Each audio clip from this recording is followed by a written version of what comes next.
ahli-ahli UMNO yang daripada bekas tentera, bekas polis dan bekas-bekas perkhidmatan beruniform yang lain, supaya kita mengenang kembali tentang perjuangan kita.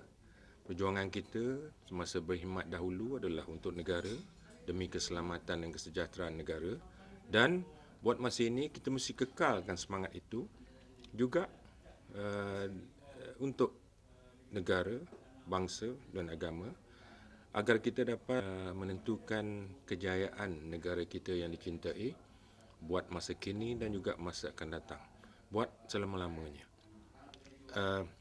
Kita mesti rela dan ingatkan kembali kepada semangat pengorbanan. Semangat pengorbanan atau berkorban semasa menjalankan tugas dan tanggungjawab.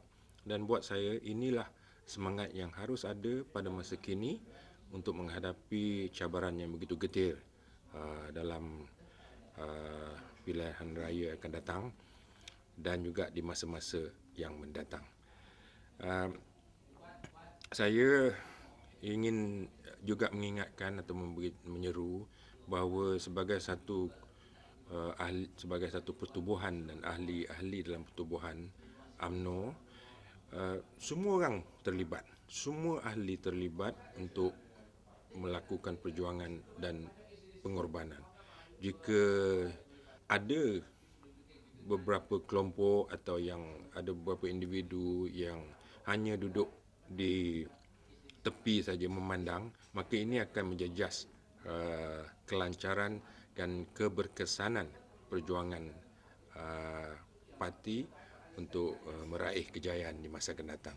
Jadi saya merayu sangat kepada semua agar kita menguatkan tekad kita, azam kita, menjelaskan matlamat kita agar kita bersama-sama menjalankan tugas dan tanggungjawab kita sebagai ahli dan seterusnya menjayakan rancangan untuk kebaikan kita semua.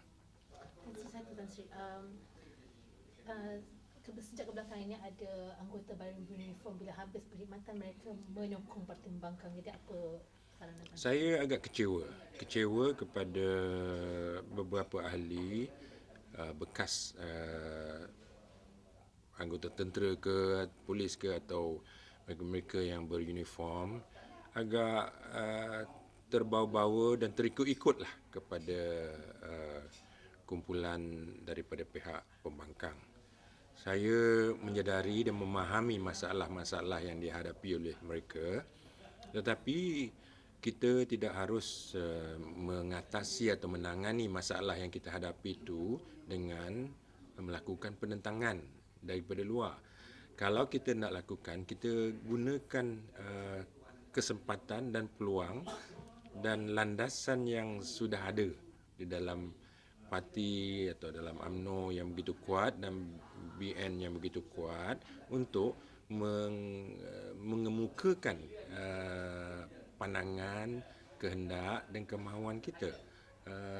Kita sedar semua bahawa bekas-bekas tentera, polis dan mereka-mereka yang dalam perkhidmatan beruniform selepas bersara memang menghadapi masalah untuk menyesuaikan diri dengan cara hidup di luar daripada pasukan, di luar daripada perkhidmatan, dan kadang-kadang ada yang tidak mampu untuk menentukan kesejahteraan diri masing-masing.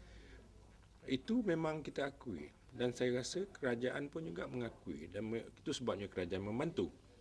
Tapi seperti saya kata, kalau kita nak memperbaiki kedudukan kita, kita pertamanya guna segala kemahiran dan segala semangat, segala kepintaran yang kita telah belajar dan perolehi semasa dalam berkhidmatan, dan seterusnya melalui parti ataupun pertubuhan yang telah terbukti dapat menjayakan negara, mensejahterakan negara, menjaga rakyatnya, dan kita jangan menentang tetapi kita bersama dengan parti atau pertubuhan itu untuk memperbaiki kedudukan kita.